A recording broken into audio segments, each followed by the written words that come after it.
예배 자리에 나오신 모든 분들 예수님의 이름으로 환영합니다. 이제 함께 자리에서 일어나셔서 사도신경으로 우리 신앙 고백하심으로 함께 예배를 시작하도록 하겠습니다.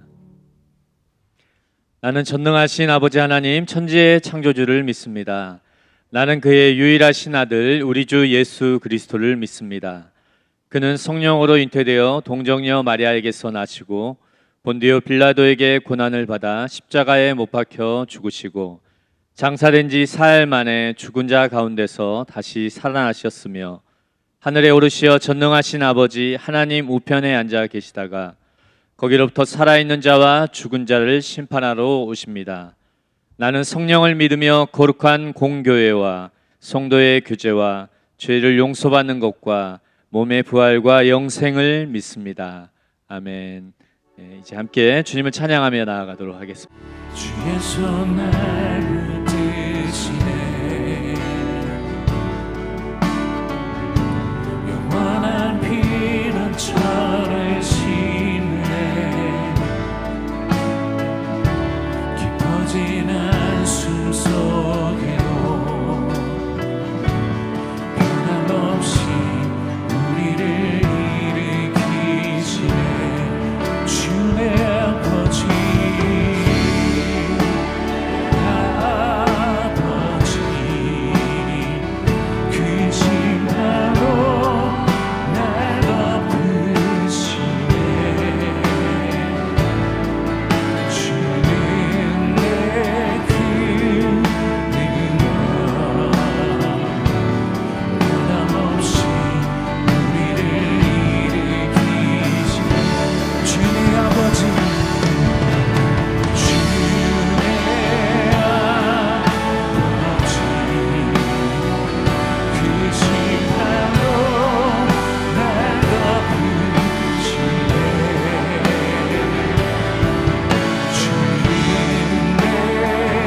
아멘. 그렇습니다.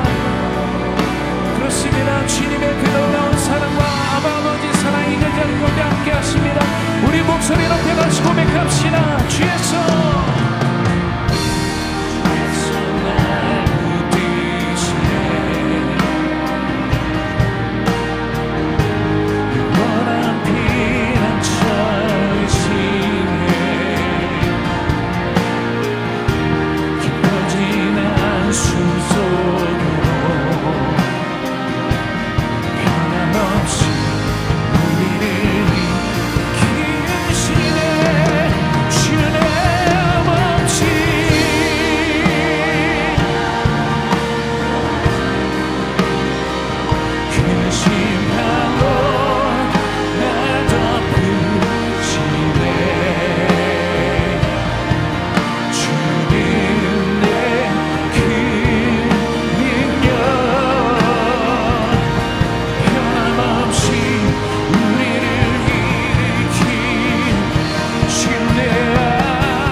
주님을 의지합니다. 네, 요한복음 14장 1절 말씀입니다. 함께 읽겠습니다. 너희는 마음에 근심하지 말라. 하나님을 믿으니 또 나를 믿으라. 아멘. 근심하지 말고 하나님을 믿으니 곧 나를 믿으라. 이것은 명령입니다. 제안이 아닙니다. 지혜가 아닙니다. 명령입니다. 여러분 왜 근심합니까? 우리는 확실성에 대한 강박이 있어요. 강박의 다른 말은 판타지가 있습니다. 환상이 있습니다. 무언가 확실해야 됩니다. 그런데 여러분 세상은 확실하지 않습니다. 인생은 확실하지 않습니다. 불확실합니다. 확실성에 대한 강박을 가지고 있으면 여러분 언제나 염려하게 돼 있습니다. 20세기 최고의 발견이 뭡니까? 양자 역학. 거기서 불확실성의 원리입니다. 물질의 최소 단위까지 쪼개고 들어가면 물질의 최소 단위의 위치와 운동량을 확정할 수가 없다는 거예요. 굉장히 유동적이라는 겁니다. 불확실성의 원리예요. 보이는 세상을, 그렇게 확실해 보이는 보이는 세상을 까고 들어가면 그 토대가 되는 입자 자체가 불확실하다, 규정할 수가 없다는 겁니다. 우리가 사는 세상은 불확실성 위에 지어진 세상입니다. 이 세상을 사며 확실성을 붙들려고 하는 건 강박이요, 판타지입니다. 이 불확실성의 세상 속에 우리를 안심시키는 것이 확실성이라면 우리는 점점 강박증 환자가 될 겁니다. 주님은 전혀 다른 돌파구를 말씀하십니다. 아버지를 믿으니 곧 나를 믿으라. 바로 신뢰입니다. 확실성에 대한 강박과 그분의 임재와 그분의 말씀에 대한 신뢰는 전혀 다른 두 대척점 위에 서 있는 라이프스타일입니다. 윤리학자 존 캐버네프가 캘커타의 테레사 수녀님의 사역을 찾아갔습니다. 확실성을 찾기 위해, 답을 찾기 위해 그곳에 간 것입니다. 왜냐하면 테레사 수녀님을 보면 지구상에서 가장 큰 확신 가운데 걸어가는 모습을 보여주기 때문에 거기에 자원봉사 3개월을 하면서 그 확실한 답을 얻고자 했던 것입니다. 하루아침 테레사 수녀님과 만났어요. 그래서 테레사 수녀님 저를 위해 기도해 주십시오 라고 말했습니다. 테레사 수녀님은 제가 어떻게 기도할까요? 수녀님은 저에게 이 기도를 해주기에 가장 적합한 사람입니다. 제가 확실한 답을 얻을 수 있도록 기도해 주십시오. 그러자 테레사 수녀님이 이렇게 답했습니다. 확실한 답 따위는 제 인생에 있었던 적이 한 번도 없습니다. 제게 있었던 것은 신뢰입니다. 당신이 그분을 신뢰할 수 있도록 기도해 드리겠습니다. 저는 테레사 수녀님이 돌아가시기 전에 그 사역지에 갔었습니다. 캘커타. 여기는 이 사역은요, 죽기 전에 사람이 아니면 못 들어옵니다. 거기. 그러니까 너무나 많은 사람이 죽어가고 있어서 사람을 고치는 게 목적이 아니고요, 인간답게 치료를 받으면서 죽을 수 있게 해주는 게 목적이에요. 정말 제가 본 가장 큰 카오스의 현장입니다. 혼돈의 현장입니다. 절망의 현장입니다. 그런데 거기에서요, 해처럼 빛나는 확신 가운데 섬기는 수녀님들을 봅니다. 그들의 근간은 든든한 예산이 아닙니다. 그들의 근간은 든든한 정부의 지원도 아닙니다. 그들에 대한 견고한 평판도 아닙니다. 그들의 확신의 근거는 하나님 아바와 그분의 임재와 그분의 말씀에 대한 견고한 신뢰입니다. 견고한 신뢰에 대해서 저에게 큰 영감을 준 영화가 있었습니다. 말씀드렸듯 삶은 불확실합니다. 그게 리얼리티입니다. 그러나 저는 오랜 시간 확실성이란 환상 속에 살고 있었습니다. 그리고 그 확실성을 붙들어줄 것 같은 심볼들을 주변에 두고 그것으로 내 삶이 확실할 것이라는 강박적인 사고를 하고 있었어요. 제 삶의 클래스일 수도 있고요, 네트워크일 수도 있고요, 진로일 수도 있고요. 그 심볼들이 다 공중에 떠버린 때였습니다. 그러니 마침내 제 삶이 언제나 불확실해 왔고 또 앞으로도 불확실할 것이라는 삶의 현실을 대면하는 기간이었습니다. 그 시간 속에서 아주 평이 좋은 영화가 하나 있어서 영화를 보러 갔습니다. 이 영화가 뭐냐면 독일 나치의 유대인 학살 기간을 다룬 영화입니다. 근데 그 영화의 제목이 인생은 아름다워입니다. 학살의 현장을 다룬 영화입니다. 그리고 장르는요, 인류 최악의 혼돈과 잔혹함의 현장에서 장르가 코미디입니다. 정말 이상한 괴리감이 느껴지는 제목과 장르였어요. 그리고 영화가 끝날 때는 저는 박수를 쳤습니다. 완벽하게 그 괴리감이 해소가 됐어요. 이 영화는요, 아버지와 아들의 이야기입니다. 유대인 아버지와 아들입니다. 이 아버지는요, 굉장히 재치가 많고 유머러스하고 그리고 또 무엇보다 그 가족에 대한 그 지극한 사랑이 굉장히 깊은 사람이었습니다. 그런데 이 아버지와 아들이 유대인으로서 포로 수용소에 잡혀간 겁니다. 아이는 뭐 한 5살, 6살 이 정도 되는 아주 작은 아이입니다. 그런데 이 아이와 함께 포로 수용소에 있는 동안 이 아이를 어떻게든 지켜야 되기 때문에 이 아버지가 기지를 발휘합니다. 얘야, 우리는 지금 큰 캠프에 온 거다. 이 캠프에서 우리는 지금 술래잡기 놀이를 하는데 이 술래잡기가 몇 달짜리 굉장히 긴 게임이다.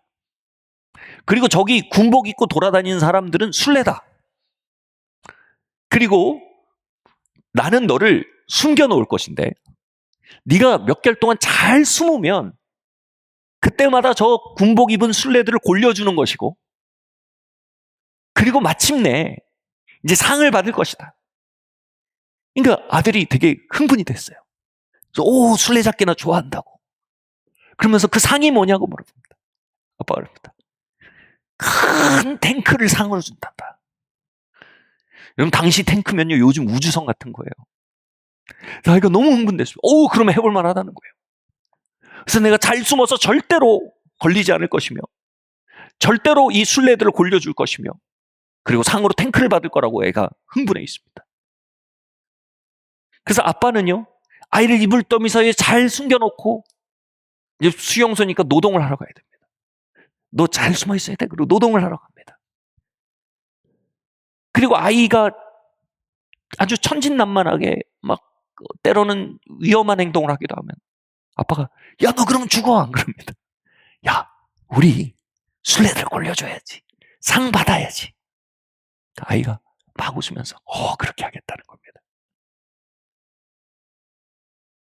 그 아빠의 말은요 아이의 생명을 지켰을 뿐 아니라 아이의 세상을 지켜주었습니다. 그러던 중 독일군이 퇴각하게 되고 미군이 진군해 온다는 소식이 들립니다. 이 독일군이 퇴각하기 전에 포로로 잡혀있던 모든 유대인들을 다 죽이고 가려는 거예요. 그래서 아이를 잘 숨겨놓고 자기도 숨었습니다. 야, 우리 오늘만 잘 숨으면 상 받을 거야. 근데 그러다가 아버지만 적발이 됐어요. 그래서 아버지가 총살을 당하러 끌려가는 겁니다. 아이는 이불 더미 사이에서 숨어서 아빠를 봅니다. 아빠가 술래한테 걸린 정황이에요, 지금. 아빠는 그 모든 것을 놀이로 만들기로 결정합니다. 아이를 보면서 크게 웃으면서 막 우스꽝스럽게 광대처럼 막 걸어갑니다. 그러니까 아이는 그 모습이 너무 웃겨가지고 막 웃는데 그래서 술래한테 걸릴까 막 숨죽여서 막 웃습니다. 그리고 아이의 눈의 앵글에서는 마지막으로 아빠가 앵글 밖으로 나갈 때 막 이렇게 하면서 아빠가 이 군인한테 안 걸릴 정도로 막 하면서 사랑과 그 유머러스한 웃음을 남기면서 지나갑니다. 관객들은 다 알지만 아이는 알지 못하는 총소리가 들립니다. 마침내 아침이 밝아오고 아이는 이불 더미에서 나옵니다. 저 멀리서 미군들이 진군해 옵니다. 그런데 그 미군들이 집채만한 탱크들을 앞세워서 수용소에 진군해 옵니다. 아이는 눈이 이만해져가지고 아빠 말이 다 진짜네. 아빠 말이 다 진짜네. 저 탱크가 오네. 그리고 탱크를 몰던 그 운전병이 그 아이를 발견합니다. 그리고 그 아이를 향한 말할 수 없는 애정을 느껴서 그 아이를 탱크 위로 불러올립니다.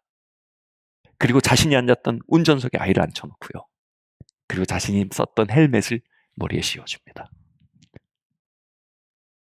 그리고 그 낭만적인 테마 음악이 나오면서 영화가 끝납니다. 아이의 얼굴은요, 그 제목을 말해주고 있습니다. 인생은 아름다워. 그 영화를 보는 내내 제 마음속에는 하나님 아버지의 마음이 전달됐습니다. 그 영화에 나온 아버지는 넘치는 재치와 유머로 아이의 세상을 지켜주었고 그를 부활의 언덕까지 이끌어 주었습니다. 아들은 그 아빠가 만들어주고자 했던 세상을 온팡 믿었습니다. 온팡 그의 말을 믿었습니다. 그러므로 그 건너편에 골짜기를 지나 그 건너편까지 그 부활의 언덕까지 이룰 수 있었습니다. 그 순간 제 마음에 하늘아버지 이렇게 말씀하시는 것 같았습니다.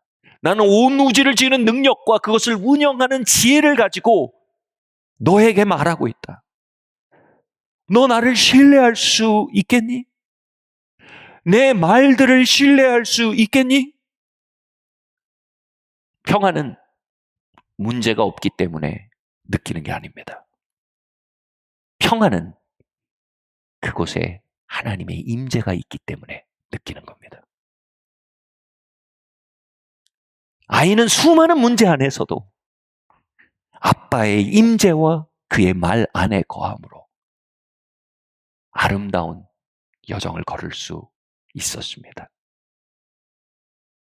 너 내 말을 믿을 수 있겠니? 나를 믿을 수 있겠니? 너희는 마음에 근심하지 말라.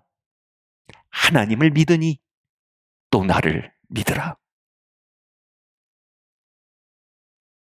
저는 제 설교를 항상 다시 듣습니다.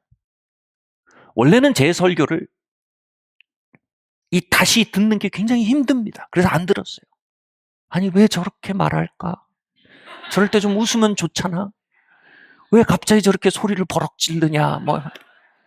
왜 화난 것 같지? 막 이런 생각이 못 봐요. 근데 제 마음에 이런 생각이 들어요. 진짜 영어로 you need to preach to yourself. 너 자신한테 설교할 필요가 있어. 네가 설교하는 걸 진짜 네가 믿을 필요가 있어. 네가 진짜 설교하는 것 위에 네 삶을 올려놓을 필요가 있어. 한 번은 수도원에 가서 기도하고 있을 때였습니다. 상념과 복잡한 생각들, 또 수치감, 막 뒤엉켜서요. 이 침묵으로 기도하는 곳인데, 침묵하면서도 제가 끙끙끙끙끙 신음을 했어요. 이게 막 상념과 이게 안 끝나. 하나님, 내가 지금 이거 어떻게 해야 됩니까? 머리가 너무 복잡하고 마음이 너무 복잡합니다. 근데 여러분 그거 아세요? 수능 금지곡이란 거 아세요? 어떤 노래, 특별히 후크송이라고 합니다. 딱 꽂히는 그 반복 구절을 가진 노래들이 보통 수능 금지곡인데, 그런 노래를 들으면 중요한 시험이 있을 때 자꾸 그 노래가 반복해서 생각나서 집중하지 못하게 된다는 전설의 수능 금지곡이에요. 그 수능 금지곡의 장르에 드는 게 있어요. 그 노래가 자꾸 머릿속에 막 맴도는 거예요. 자꾸 맴도는 거예요. 이 기도가 더 복잡해진 거예요. 그 노래가 뭐였냐면, 밤만 나를 믿어봐. 밤만 나를 믿어봐. 지금 별로 들어본 적도 없어요. 그냥 그 구절만 알아요. 근데 20분 동안 계속 밤만 나를 믿어. 밤만 나를 믿어. 너무 이 수능 금지곡이 이 효과가 너무 세서 제가 걸어 나왔어요. 수도원이 산에 있었는데 산길을 걸으면서 머리를 잠잠케 하려는데 산길을 걸을수록 더 커지는 거예요. 밤만 나를 믿어. 근데 순간 그게 제 기도를 방해하는 분심이 아니라 제 기도에 대한 주님의 응답일 수 있겠다는 생각이 들었어요. 아들아, 너 엄청 설교했잖아. 밤만 믿어봐. 밤만 믿어봐. 밤만이라도 믿어봐. 너 내 자녀라고 설교했잖아. 내가 너의 길을 인도한다고 너 설교했잖아. 내 아들의 피가 너의 죄값을 치루었다고 설교했잖아. Justification. 내가 너의 죄가 존재하지 않는 것처럼 간주한다라고 너 설교하잖아. 반만이라도 믿어봐. 제가 말 그대로 이걸 믿어버리면 어떻게 되지? 하고 마음으로 실험했는데 머리가 깨끗해져요. 깨끗해요.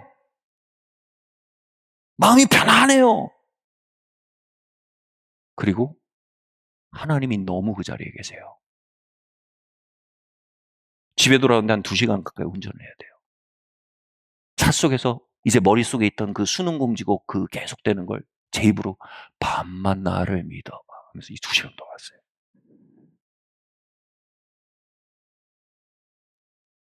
저와 여러분은 이미 많은 믿음을 선물 받았습니다.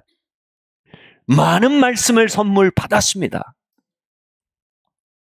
그곳에서 우리가 믿음을 믿기 시작할 때 믿음을 믿는 걸 바꿔 말하면 신뢰라고 합니다. 신뢰하기 시작할 때요, 우리의 어두운 밤은요, 아바와의 숨바꼭질 놀이터로 바뀔 수 있습니다.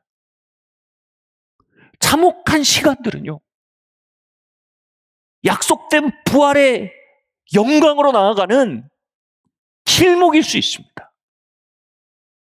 삶에 다가오는 아름다운 크고 작은 우연들은 아바께서 우리에게 베푸시는 공급이요 준비하심이요 상급으로 받아들여지기 시작합니다. 삶은 전혀 다른 단면을 우리에게 드러내며 그걸 우리가 뭐라고 합니까? 신비라고 합니다. 삶의 어려웠던 신비들이 베일을 벗고 자신을 드러내 보여주기 시작하는 것입니다. 저는 중학교 때 천상병 시인이 이야기를 담은 단편 드라마를 텔레비에서 봤어요. 그의 삶은 저에게 이정표와 같았습니다. 그는 서울대를 나오고 통역관 할 정도로 아주 당시로 똑똑하고 유능한 사람이었어요. 그런데 동백님 사건에 혐의도 없이 연루가 돼가지고 오해를 받아갖고 끌려가서 간첩으로 6개월 동안 투옥돼서 조사를 받았어요. 당시 조사가 뭘까요? 전기고문입니다. 6개월 동안 전기고문하고 퍼져버리면 감옥에 쳐놓고 다시 정신 차리면 데려와서 전기고문하고 6개월 동안 그 일을 겪으면서 이가 다 빠져버렸습니다. 성불구가 되었습니다. 신경계가 망가져가지고 말 더듬이가 되고 백치처럼 되어버렸습니다. 그리고 6개월 만에 말 그대로 형무소 밖으로 버려졌습니다. 그런데 그 시간 속에 그는 자신이 오랫동안 들어오기만 했던 그 믿음의 이야기를 받아들이기 시작합니다.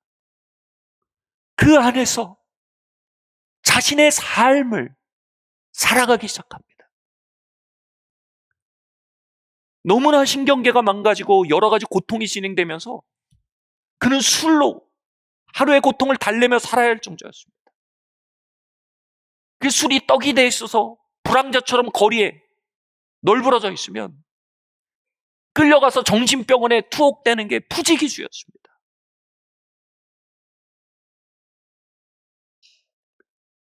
그런데 그 시간 속에 자신이 오랫동안 들어왔던 이야기들을 신뢰하기 시작한 것입니다. 자신이 오랫동안 믿음으로 선물 받아왔던 그분에 대해 신뢰하기 시작한 것입니다. 그럴수록 그는 자신의 삶을 향해 있는 그분의 돌보심을 발견하기 시작합니다. 그분의 사랑을 깨닫기 시작합니다. 그분의 이끄심을 깨닫기 시작합니다. 그 속에서 그는 그의 대표적 시죠. 귀천이라는 시를 썼습니다. 그 드라마가 끝날 때 이 귀천이라는 시가 쫙 나옵니다. 천상병 시인이 돌아가신 장면이 끝나. 시가 이렇습니다. 나 하늘로 돌아가리라. 새벽빛 와닿으면 쓰러지는 이슬 더불어 손에 손을 잡고 나 하늘로 돌아가리라. 노을빛 함께 단둘이서 기슭에서 놀다가 구름 손짓 하면은 나 하늘로 돌아가리라.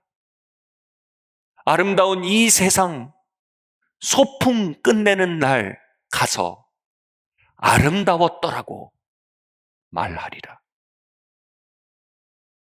아름다운 이 세상 소풍 끝내는 날 가서 아빠, 저 소풍 갔다 왔습니다. 소풍 어땠니? 아름다웠어요. 전 거기에서 사랑하는 아내를 만났어요. 친구들을 만났어요. 매일매일 주어지는 선물들을 만났어요. 아름다운 영감들을 만났어요. 내 삶은 아름다운 소풍이었어요. 그렇게 드라마가 끝나는데 당시 제가 되게 돌 같은 마음을 가진 사람이었는데 눈물이 왈칵 쏟아지고 있는 거예요. 내가 왜 우는지도 모르는데 막 울고 있는 거예요. 내가 왜 우는지를 추적해 봤는데 제 마음속에 이 생각이 있는 거예요. 저게 진짜 성공이다. 내가 삶을 마칠 때 저렇게 말할 수 있으면 저게 진짜 성공이구나. 누군가의 박수 소리가 아니라, 얼마나 가졌냐가 아니라, 내 삶을 돌아보며 이 세상 소풍 끝난 날 가서 아빠 아름다웠어요. 이게 진짜 성공이며 당시 제가 믿음이 없었거든요. 천상병 시인 안에는 믿음이 너무 부러웠습니다. 저게 진짜 부자구나. 나도 저 믿음을 선물로 받고 싶다. 그리고 몇 년 뒤 그 믿음을 하나님 선물로 저에게 주셨습니다. 그럼에도 불구하고 저에게 주어졌던 믿음이란 선물은 제가 삶 속에 사용할 마지막 솔루션이 언제나 되었습니다. 천상병 시인과 저의 차이는요, 그는 믿음 외에는 사용할 솔루션이 없었어요.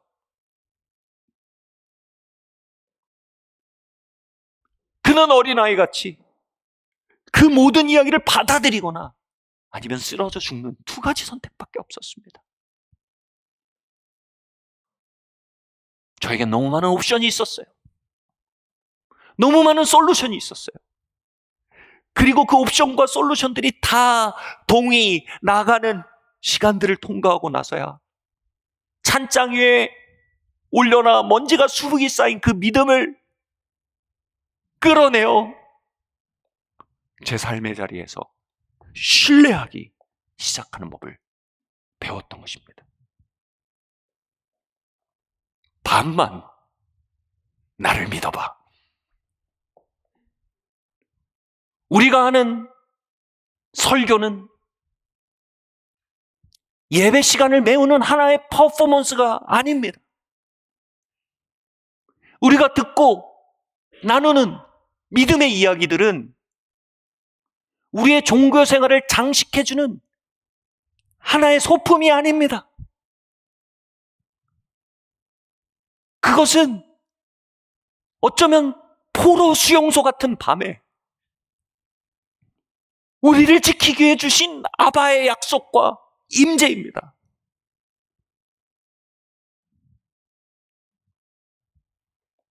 잔인해 보이는 삶의 현장을 소풍으로 바꾸어낼 신비의 비밀번호인 것입니다. 그러나 저와 여러분 모두는 숨 쉬듯이 의심합니다. 밥 먹듯이 회의합니다. 물 먹듯이 반문합니다. 믿음을 믿기보다 분석을 믿는 것이 우리의 호흡입니다. 우리의 밤에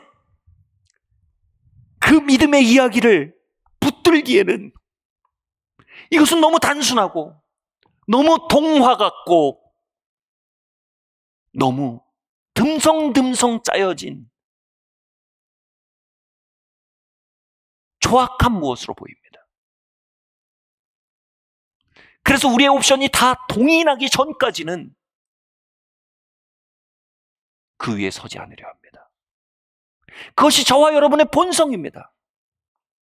그러나 역설적으로요, 여러분, 우리가 신뢰를 선택할 때요, 우리의 본성을 거스러 신뢰를 선택할 때 그분은 우리의 본성을 아시기에, 우리의 체질이 진토이심을 아시기에 그 선택들을 그분을 향한 엄청난 선물과 엄청난 존중으로 받아들이십니다.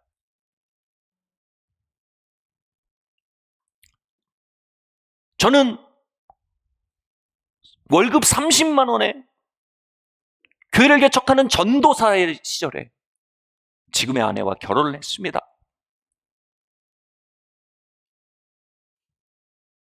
왜 아내를 선택했냐고요? 하나입니다. 제가 만난 모든 여자 중에 저를 가장 믿었습니다. 저를 믿었어요. 언제 사병 입대를 할지 알 수 없는 상황이었습니다. 개척을 하며 월급 30만 원인 상황이었습니다. 그 상황 속에서 나와 내 안에 계신 하나님을 믿고 삶을 건 겁니다. 남자는요, 한 여자가 자신을 신뢰할 때요, 그를 위해 죽을 수 있다는 마음을 품습니다. 마치 안전한 배를 떠나 물 위에 계신 예수님을 딱 보고요, 물 위로 걸어 나온 베드로처럼요. 이 여인이 저를 신뢰하고 자신의 안전을 내려놓고 제 인생으로 걸어 들어오는 건요, 그런 충격적인 선물이었습니다. 주님과 주님의 나라와 주님의 말씀은 우리의 풍랑이는 바다 위에선 보이지 않는 유령 같습니다. 그러나 누군가 그것에 눈을 맞추고 그것에 신뢰를 두고 반응할 때요, 그것은 그분의 가슴을 뛰게 하는 가장 큰 선물이 됩니다. 아멘. 한 영성가가 이렇게 말을 했습니다. 한번 띄워주시겠어요? 신뢰는 우리로 아버지의 애정을 얻게 하는 진귀하고 값진 보물이다. 그분께 신뢰는 매력이고 매혹이다.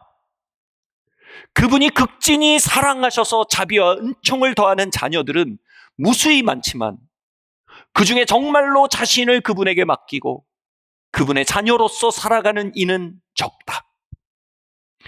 자신으로서 그분의 선하심에 부동의 신뢰로 반응하는 이들은 적다. 기쁨과 위안 속에서뿐 아니라 역경과 환난 속에서도 확고부동하게 아바의 사랑을 신뢰하는 이 극소수의 영혼들을, 그래서 그분은 편애의 사랑으로 반기신다. 그런 영혼들은 정녕 즐거이 하늘 아버지의 마음에 크나큰 기쁨을 드린다. 그분은 그들에게 못 주실 것이 없다. 그분은 신뢰하는 영혼에게 큰 소리로 이렇게 말씀하고 계신다. 내 나라의 절반이라도 구하면 내가 내게 주리라. 사랑하는 성도 여러분, 아브라함의 인생의 최대 업적이 뭡니까?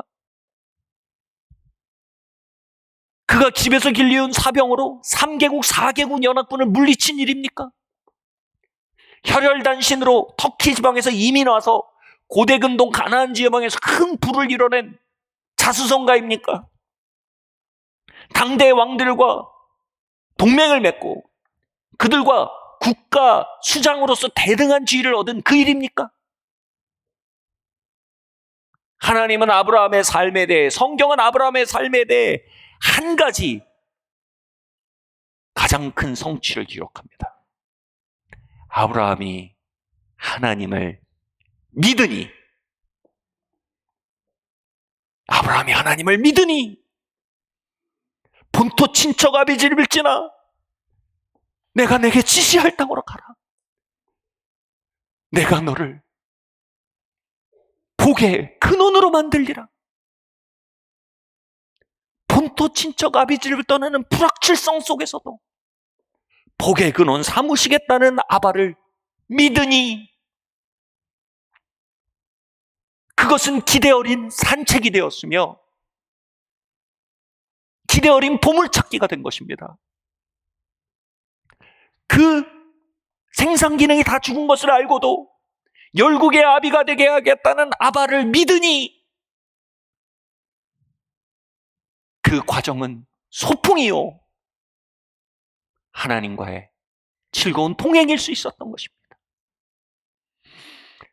아브라함이 하나님을 믿으니 그것을 그의 의로 여기느니라. 저와 여러분이 하나님 아버지에게 설 때 하나님이 우리를 치하하실 목록도 하나입니다. 네가 그때 나를 믿어주었다. 네가 그때 나를 신뢰했다. 제 삶의 묘비가 세워진다면 그 묘비에 적힐 업적도 하나입니다. 김영준이 하나님을 신뢰하니 하나님이 그것을 영준이의 의로 여기셨더라. 그것은 그분께 드리는 보석이요, 사랑의 제물이며 가장 숭고한 예배입니다. I put my trust in you. 나의 신뢰를 당신께 둡니다. 당신의 말에 둡니다. 제가 이 설교를 준비하면서 읽게 된 책 제목이, 영어 제목이 이거예요. Ruthless Trust입니다. Ruthless Trust가 뭐냐면요, 무지막지한 신뢰란 뜻입니다. 무자비한 신뢰란 뜻입니다. 막 나가는 신뢰란 뜻입니다. 피도 눈물도 없는 신뢰다, 뭐 이런 뜻입니다. Ruthless Trust. 엑셀 밟는 겁니다. 믿습니다. 그걸 어떻게 해요? 옵션이 있으니까 그러는 거죠. 결국은요, 내가 믿지 않으면 무너진다는 걸 아는 순간에 우린 모든 걸 걸게 됩니다. 아멘. 우린 불확실성의 파도 위를 걷고 있습니다. 그분의 임재와 그분의 말씀에 확실성은 없습니다. 아멘. 제가 이런 표현을 많이 했어요. IBM, 이미 바친 몸, 다른 말로 이미 버린 몸. 여러분, 하나님께 신뢰를 드릴 때 자꾸 이미 버린 몸 드립니다, 막 이런 식으로 하는 거 좀 그렇잖아요. 좀 선제적으로. 아멘. 우리 선제적으로 그분께 신뢰의 예배를 드립시다. 한번 말해볼까? 아바, 무지막지하게 신뢰하겠습니다. 아멘. 무자비하게 신뢰하겠습니다.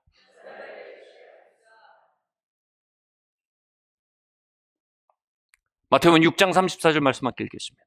시작. 그러므로 내일 일을 위하여 염려하지 말라. 내일 일은 내일이 염려할 것이요 한날의 괴로움은 그날로 족하니라. 아멘. 제가 너무 많은 상념에 사로잡히실 때 맨날 이 말씀이 읽혔어요. 제가 나중에 화가 났어요. 하나님, 다른 말씀 없습니까? 뭐 좀 다른 클루가 없을까요? 제 마음에 하나님 감동 하나입니다. 이걸 신뢰하든지 안 하든지 온 오프야. 온 하면 작동되는 거고, 오프 하면 안 하는 거야. 뭐예요? 이런 말 많이 하잖아요. 이 말이 얼마나 유명한지 쿵푸 팬더에도 이 대사를 썼더라고요.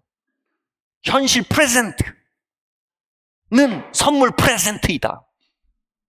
네가 내일과 어제라는 아무 도움도 안 되는 것에 대한 의식을 어제와 내일로부터 되찾아와 프레젠트에 프레젠스 하면 삶이 주는 프레젠트를 받을 거다. 너구리가 그렇게 얘기하잖아요.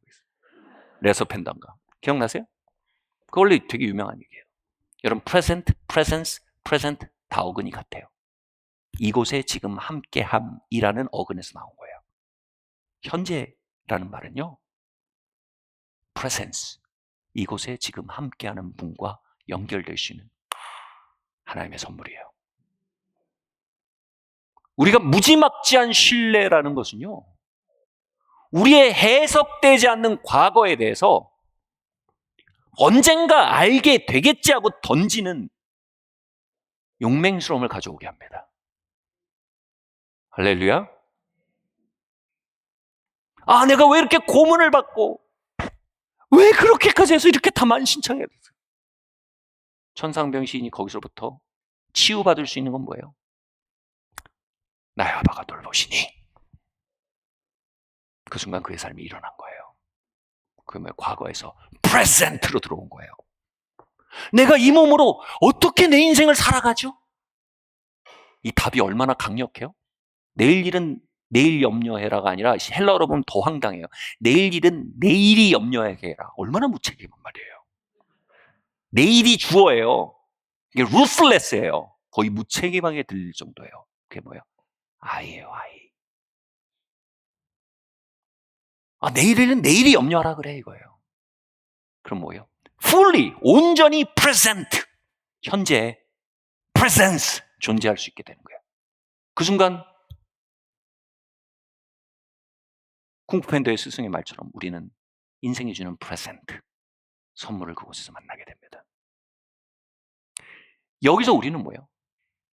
초각성의식을 갖게 됩니다. 좋은 의미에. 삶에서 보이지 않던 것들 볼 수 있는 강력한 각성의식을 갖게 됩니다. 이걸 뭐라 그래요? 성경이 끊임없이 말하잖아요. 깨어나라! 깨어나면은요, 뒤통수를 쳐서 깨어나는 게 아니에요. ruthless trust. 그때 우리는 현실을 향해서 깨어날 수 있는 거예요.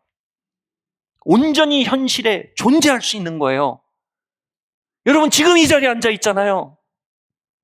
여러분의 의식의 어떤 편은 과거에 얽혀 있고 여러분의 의식의 어떤 편은 미래에 얽혀 있어서 굉장히 부분적인 쪼가리만 여기 있잖아요. 이 순간에 있는 프레젠트를 여러분 받지 못해요.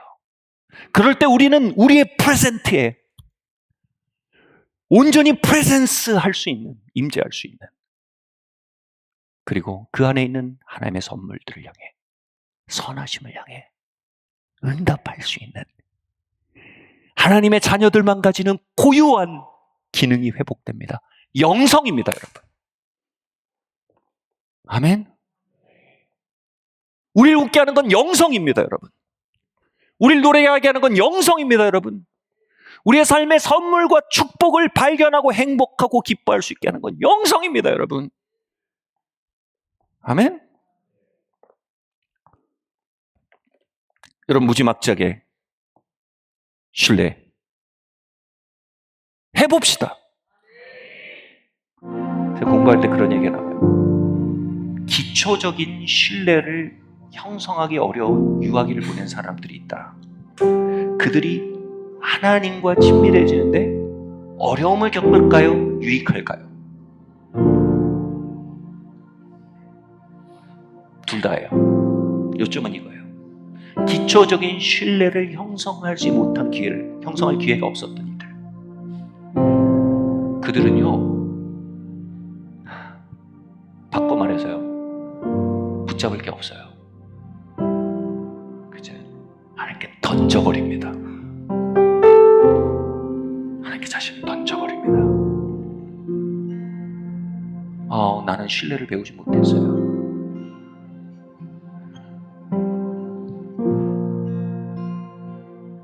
나는 불신으로 가득한 삶을 살았어요. 여러분께 중요한 팁을 드릴게요. 그런 자신까지 다 던져버리세요. 통째로 집어던지세요. 그들은 더 강력한 영적인 돌파구를 얻는다고 저는 배웠습니다. 그리고 그것은 참으로 진실입니다. 하나님, 이 시간 우리를 의탁하여 드립니다. 우리를 던져드립니다. 내가 믿나이다. 나의 믿음 없는 것을 도와 주시옵소서. 사랑받는 자들이여, 용서받은 자들이여, 받아들여진 자들이여, 축복받은 자들이여, 주님의 일갈이 우리의 고아된 심령을 찢고 임하게 하소서. 이 여름 그 일을 더욱 크게 행하시옵소서. 예수님의 이름으로 기도합니다. 지금은 우리를 위해 피 흘려 죽으신 독생성자 예수 그리스도의 무궁하신 은혜와 하나님 아버지의 다함이 없으신 사랑하심과 성령 하나님의 감동감화 교통하시는 은총이 지금 고개 숙인 모든 성도들 머리 위에와 그들의 가정과 일터 위에,